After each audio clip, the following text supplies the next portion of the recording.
Maria Elisa Cristobal Anson was born on this day, January 30, in 1945, at the height of the Battle of Manila. She was readily proclaimed by the medical staff as Queen of the Nursery. My mom was named after her grandmother, Elisa Gamboa Anson. She was taba-ching-ching as a baby, and people called her Bebot, then Boots, as she grew up. She is the eldest daughter of post-war Sampaguita Pictures matinee idol Oscar Moreno Anson, then known as the Robert Taylor of the Philippines, and the beautiful and brainy Belen Cristobal, a magna cum laude and pharmacy board top-notcher and descendant of Epifanio de los Santos. Sadly, Lolo Oscar and Mama Belen separated. All four siblings stayed with their mother. Mom became a working student to help out and manage the household. She also looked out for the welfare of siblings Nonoy, Monching, and Vicky, even when she was already married.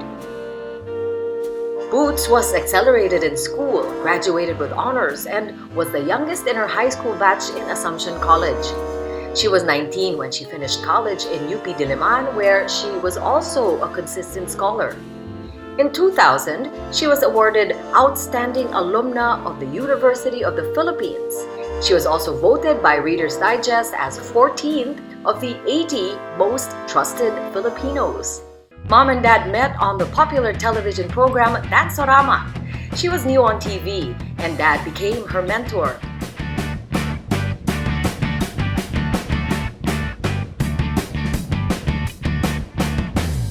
They eloped in 1964 and remained together for 43 years until his death in 2007. In spite of her busy television and movie schedules, Mom always found time for her four children. She was a hands-on mom to all her four infants at night, and with the help of the yayas at daytime, she tended to all our needs as we were growing up. She would see to it that all kids are off to school every morning, even if she lacked sleep from shooting. She has always supported whatever each of us wanted to do or were passionate about, never judging, and only providing guidance along the way. She is a very loving and responsible mother. Mommy Boots has a prolific body of work. She began acting in 1968. Sighing, strings on our fingers, they're flying like Mr. Moon.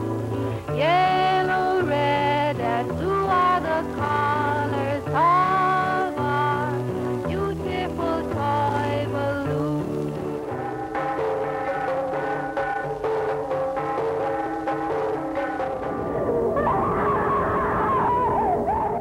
Appearing opposite distinguished names of her generation like Joseph Estrada and Fernando Po Jr. and the legendary Ramon Revilla Sr.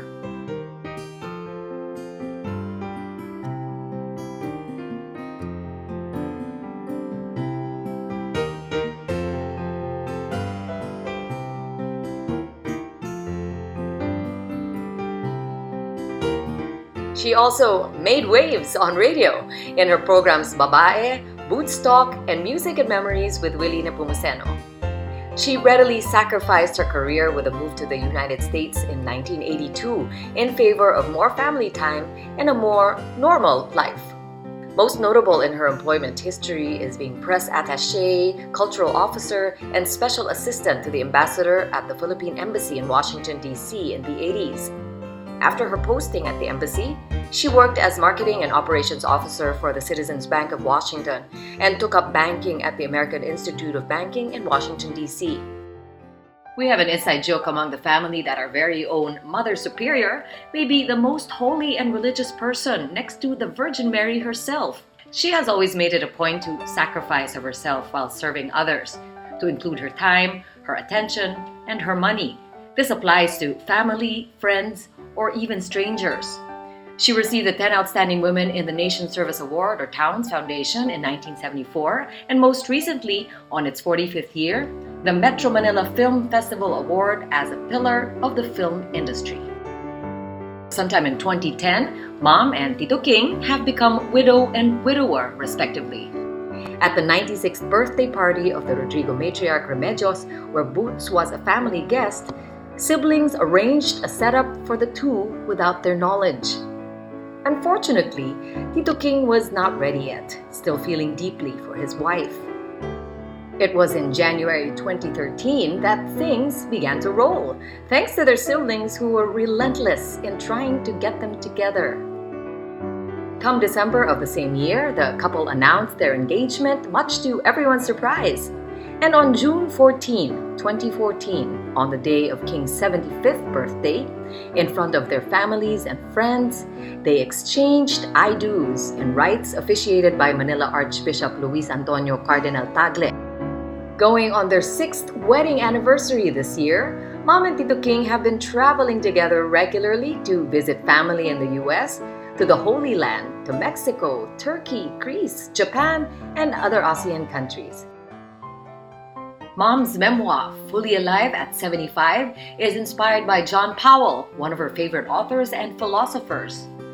Lolo Oscar's first cousin, Vic Valenciano, also known as Gary V's dad, started her off with a book in 2009 by preparing a photo layout of Mom's pictures, which he personally took.